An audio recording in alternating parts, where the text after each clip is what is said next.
the most widely read and influential books ever written. Translated into many languages, released in a continuing variety of editions, the book's influence reaches from the university classroom to the nursery. Bedford, England, now a thriving industrial community, looked like this when John Bunyan walked these very streets during the mid to latter years of the 17th century. One remarkably well-preserved building, where some say the writer took part in parachurch worship, now serves as the Bunyan Museum. Here the visitor finds a replica of the kind of living room one might have seen in the Bunyan home. Both his birthplace and the house where he lived no longer exist. The museum, known as Moot Hall, does contain such Bunyan memorabilia as the actual pulpit, from which the young man heard sermons which profoundly influenced his life and thought. Also the door to one of the two Bedford prisons where he spent 1/5 of his life and where he wrote his famous book. Faithful to his church, this church, Bunyan was not content to receive his spiritual food from sermons alone. Though he brought his family to this sanctuary faithfully each Sunday, he also became an avid student of the scriptures himself. It was this study of the Bible which caused him to ask many questions about the conduct of the church, as well as of his own lifestyle. For example, he served for a time as the Sunday morning bell ringer, a task he enjoyed so immensely he came to think of it as sinful. He feared lest one day when he entered the tower to ring the bell, it might come crashing down upon him in divine judgment. Elstow, the little village adjacent to Bedford where Bunyan actually lived, was a religious center in his day. This spacious abbey became a kind of community social structure, as well as religious. Though a stained glass window in the church now commemorates the author and his book, John Bunyan, from his study of the Bible, came into sharp disagreement with the church. Many of the scenes in his Pilgrim's Progress not only depict Bunyan's personal struggles, but also the inequities he saw in the established church. As this plaque commemorates, he paid dearly for his disagreements with the religious leaders of his day. A small jail, part of the entrance to Bedford, stood on this bridge. Here, during the year he spent as a prisoner, John Bunyan began the writing of Pilgrim's Progress. Today, the descendants of the community hold him in honor. Then it was a different story. For John Bunyan dared to speak out against hypocrisy. Although never brought to a proper trial, he spent 11 more years in the main prison of Bedford. It was during this time he completed his book. John Bunyan lies buried in one of the storied old cemeteries to be found in the city of London. Nearby rest the remains of another famous author who is said to have been strongly influenced by Bunyan's writings. In a much less pretentious resting place, overlooked by most visitors to the cemetery, can be found the grave of Susanna Wesley, mother of the two famous brothers, John and Charles. Still one more famous man lies buried here, a man profoundly influenced by the book Pilgrim's Progress. His name, Isaac Watts, writer of many of the most treasured hymns in the Christian church. Today, scholars still try to fathom the motivations and to understand the greatness of the man John Bunyan. We shall simply occupy ourselves with a visualization of his famous story, Pilgrim's Progress.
wages of sin is death. Wages. Death.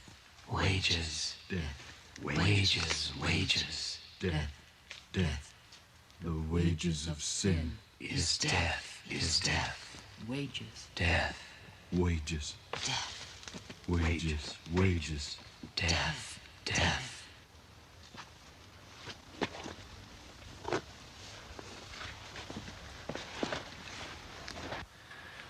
Oh Lord, what must I do to be saved? The wages of sin. Is death. Is death. Wages. Death. Wages. Death. Wages. Wages. Death.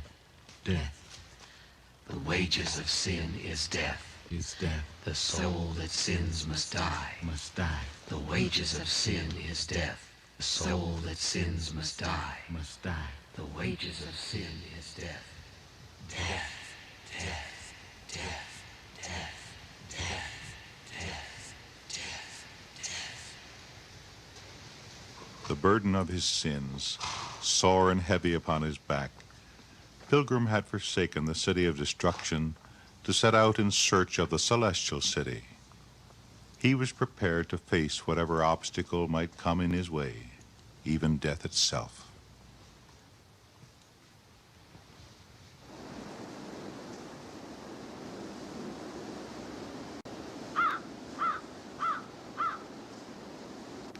Not only did Pilgrim bear the heavy burden upon his back, but the road he must travel held many pitfalls and dangers, many trials and disappointments. And added to these, indeed the cause of much of these, would be his great enemy, the enemy of his very soul.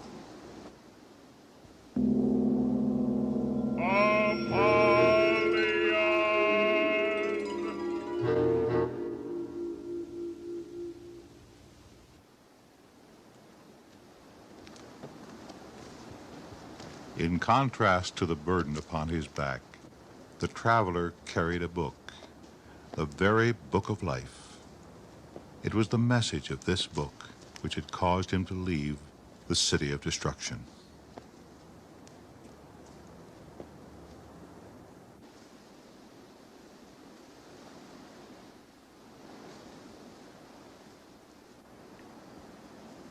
But although the enemy of his soul would continually seek to disrupt his journey, there would also be those to counsel and guide him. May I help you, Pilgrim?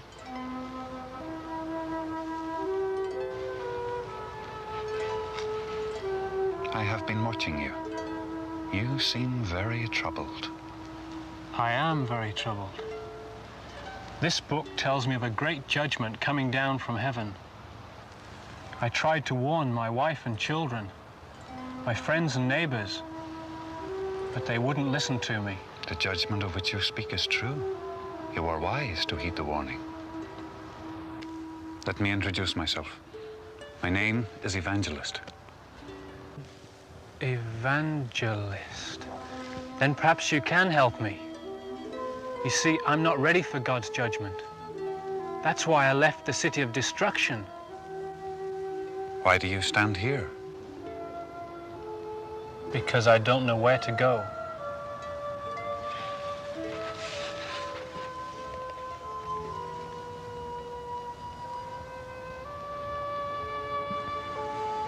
How, kind sir? How can I escape God's judgment? Here is a key. It is the key of promise.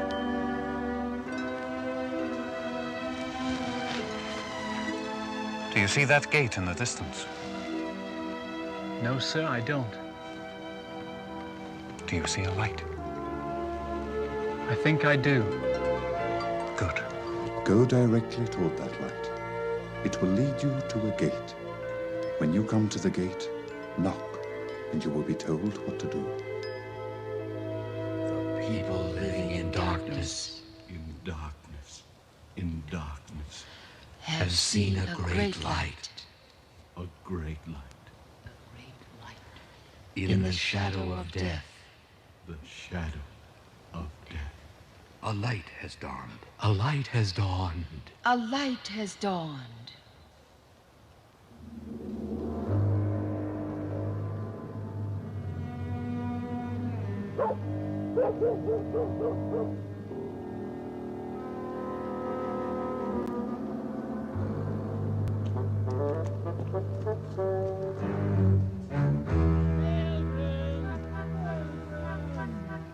A neighbor in the city of destruction, Pliable by name, took it upon himself to find Pilgrim and bring him back to his wife and family. In reality, Pilgrim had not left his family. Instead, his wife, influenced by the scoffing of their neighbors, refused to flee with her husband from the condemned city.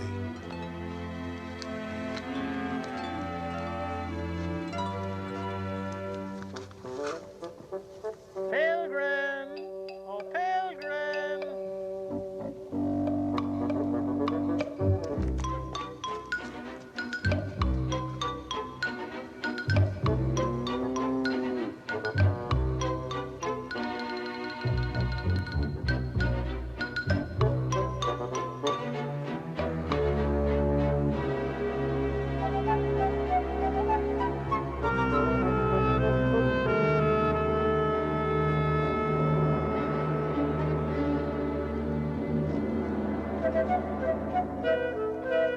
I say, my dynamic friend, hold up a moment.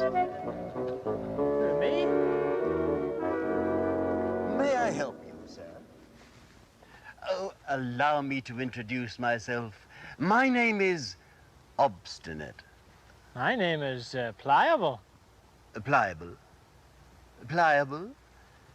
Ah, yes. Yes. Fine family, the Pliables. I know the name. Fine family. I'm trying to catch up to Pilgrim. Pilgrim? Pilgrim? I don't believe I ever heard the name. He just left this morning. He left his wife and his children and his friends. Pity, such a pity. Much too much of that sort of thing these days, isn't there? Oh, yes. Much too much. Can you help me? I've got to bring Pilgrim back to his wife and children. Bring him back to sanity, you mean to say? But of course I can help you. I specialize in helping chaps like you. I do. Oh, yes.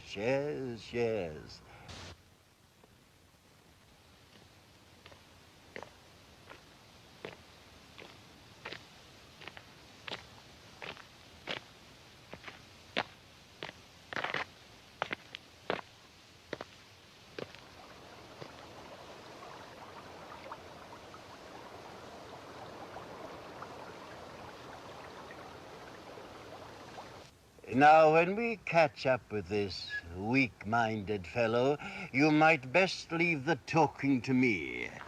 I've had a lot of experience with his kind. Be sober. Be vigilant.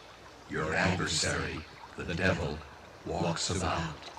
Your adversary, the devil, walks about. Your adversary, the devil, walks about. Ah, there you are, Pilgrim. I've come all the way. I told you to let me do the talking. Oh, yes, Mr. Obstinate.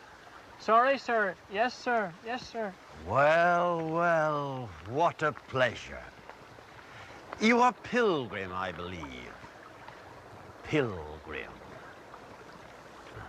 Ah, yes. Fine people, the Pilgrims. Yes, I know the family well. Fine people. But you said... Was there something you're wanting of me? We want you to go back to the city of... to your wife and children. I cannot go back. Our city is a city of destruction. It is to be destroyed by the judgment of God. Complete nonsense. People have been saying that for years. Believe me, I know. And judgment has never come. Never, never, never. Nor will it ever come. No, no. What about Noah? As it was in the days of Noah, so also... Noah? Noah? Can't say I've ever heard the name. And I know all the important families, believe me. Now be sensible, my friend, and come back home. Pilgrim. A fine name. Yes, yes, yes. Don't disgrace it. Go back to the city of destruction? I cannot. Why don't you come with me? We can escape the judgment of God together. We can escape the judgment of God? Yes, we can. Nonsense. Preposterous, idiotic, fanatical, impossible nonsense. Is it nonsense, Pilgrim? Not nonsense, Pliable. Eternal truth. In this book, it says we must seek for an inheritance that never fades away. Inheritance? The only way to get an inheritance is to go back to your families. Yes, yes, back to your families. How about it, Pilgrim? Are you coming with us or not? I cannot turn back. All right then, Pliable. Let's go home without him. I think I should go with Pilgrim. Follow that sick-brained fellow? Or come back, Pliable, and be wise. We can escape the judgment of God. Judgment of God.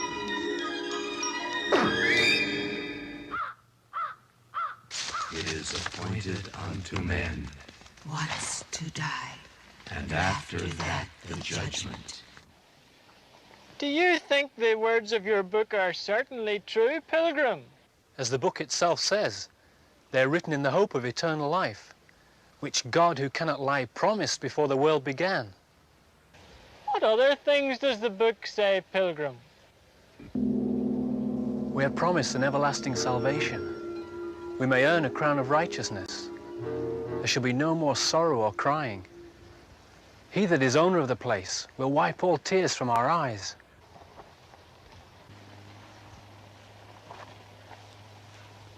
Will people scoff at us there? No, Pliable. Wonderful! Wonderful! And who will be at this place? Thousands and 10,000s who have gone before us. They're all loving and holy. Everyone walking in the sight of God, acceptable unto him forever. I can't wait to get there.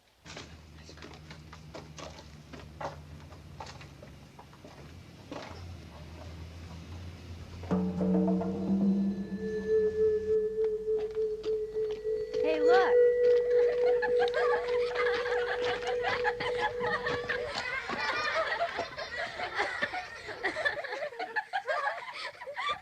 I don't like being scoffed at, Pilgrim. Don't worry, Pliable. They're the children of darkness.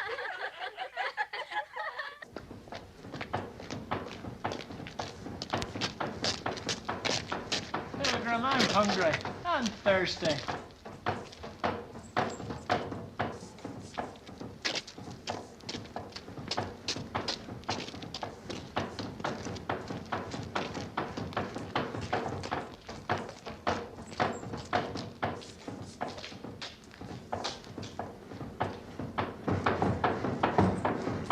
Pardon me, sir. May we have some water?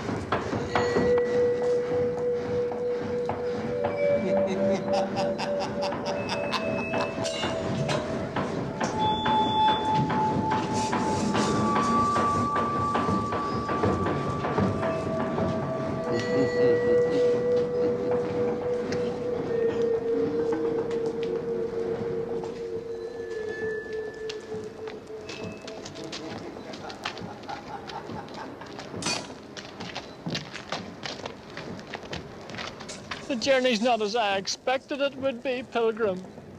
The book doesn't promise an easy journey, but it does promise a wonderful destination.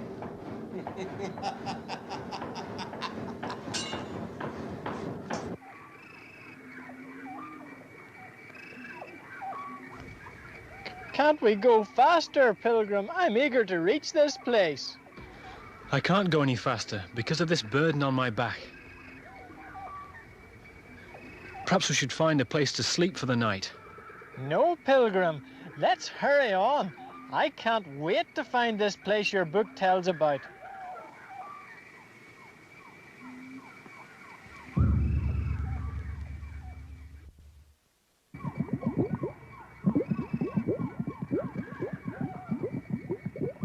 In his foolish eagerness, Pliable put from his mind such lurking dangers as the Slough of Despond, an iniquitous swamp into which many a foot-weary pilgrim had fallen prey to the wiles of the evil one. This is a strange way for both of us. We must watch our step in the darkness.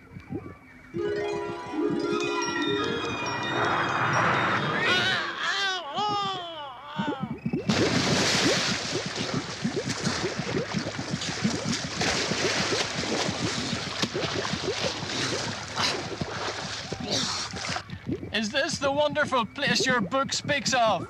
If it's like this at the journey's beginning, what will it be like at the end? Help me! Help me, my burden is pulling me deeper into the mire! I leave you to possess the beautiful kingdom your book talks about. Help! Help!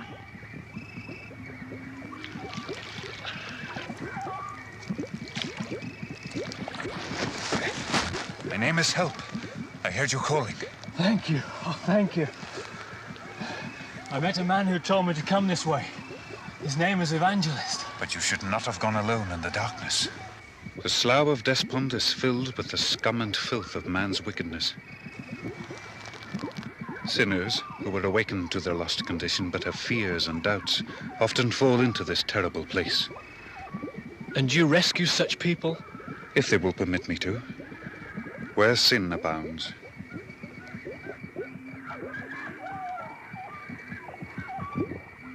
God's grace much more abounds. Those words are in this book. I must leave you now, but just up above you will find a place of shelter for the night.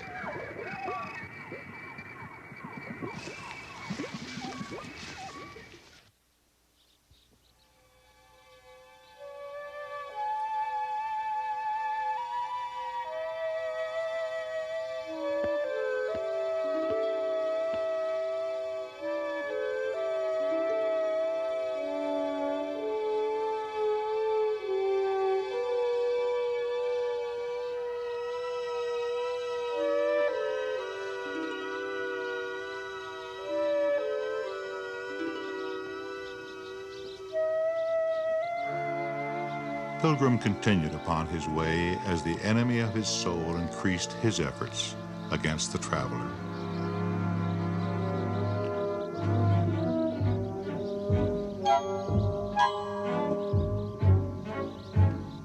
Be sober, be vigilant. Your adversary, the devil, walks about. Your adversary, the devil, walks about. Your adversary, the devil, walks about.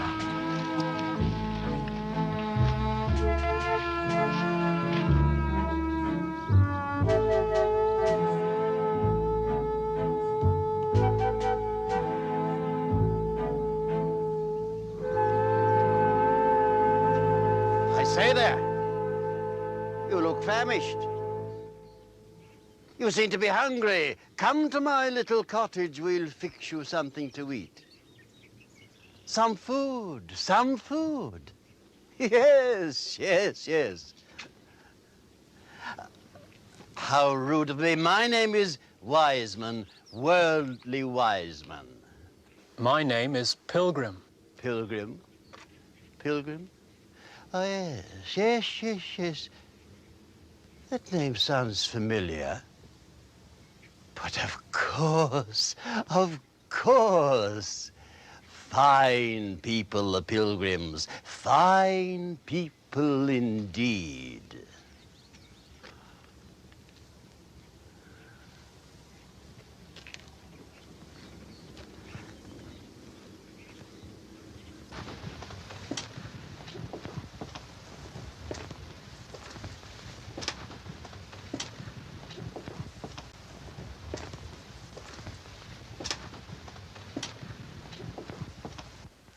You, of course, will have heard of my family.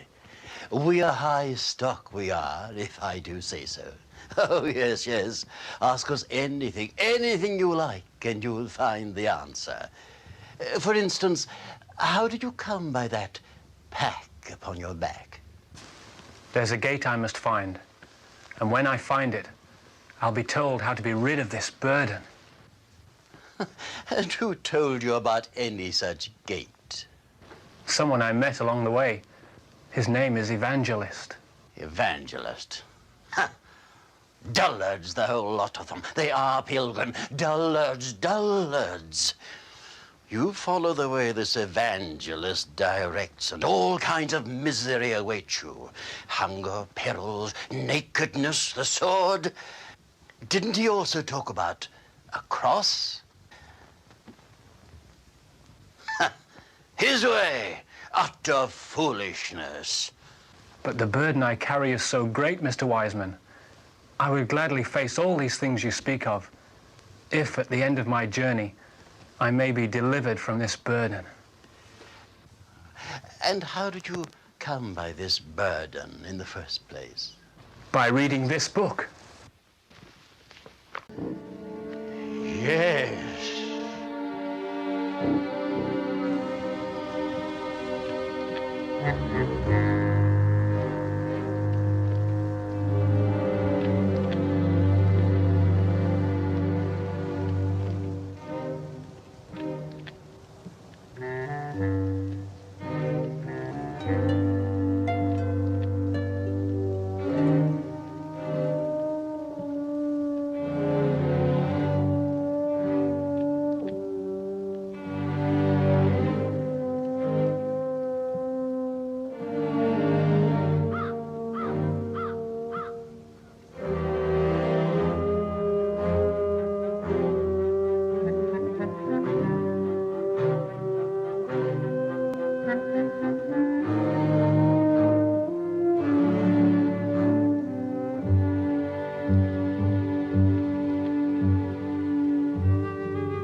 Pilgrim,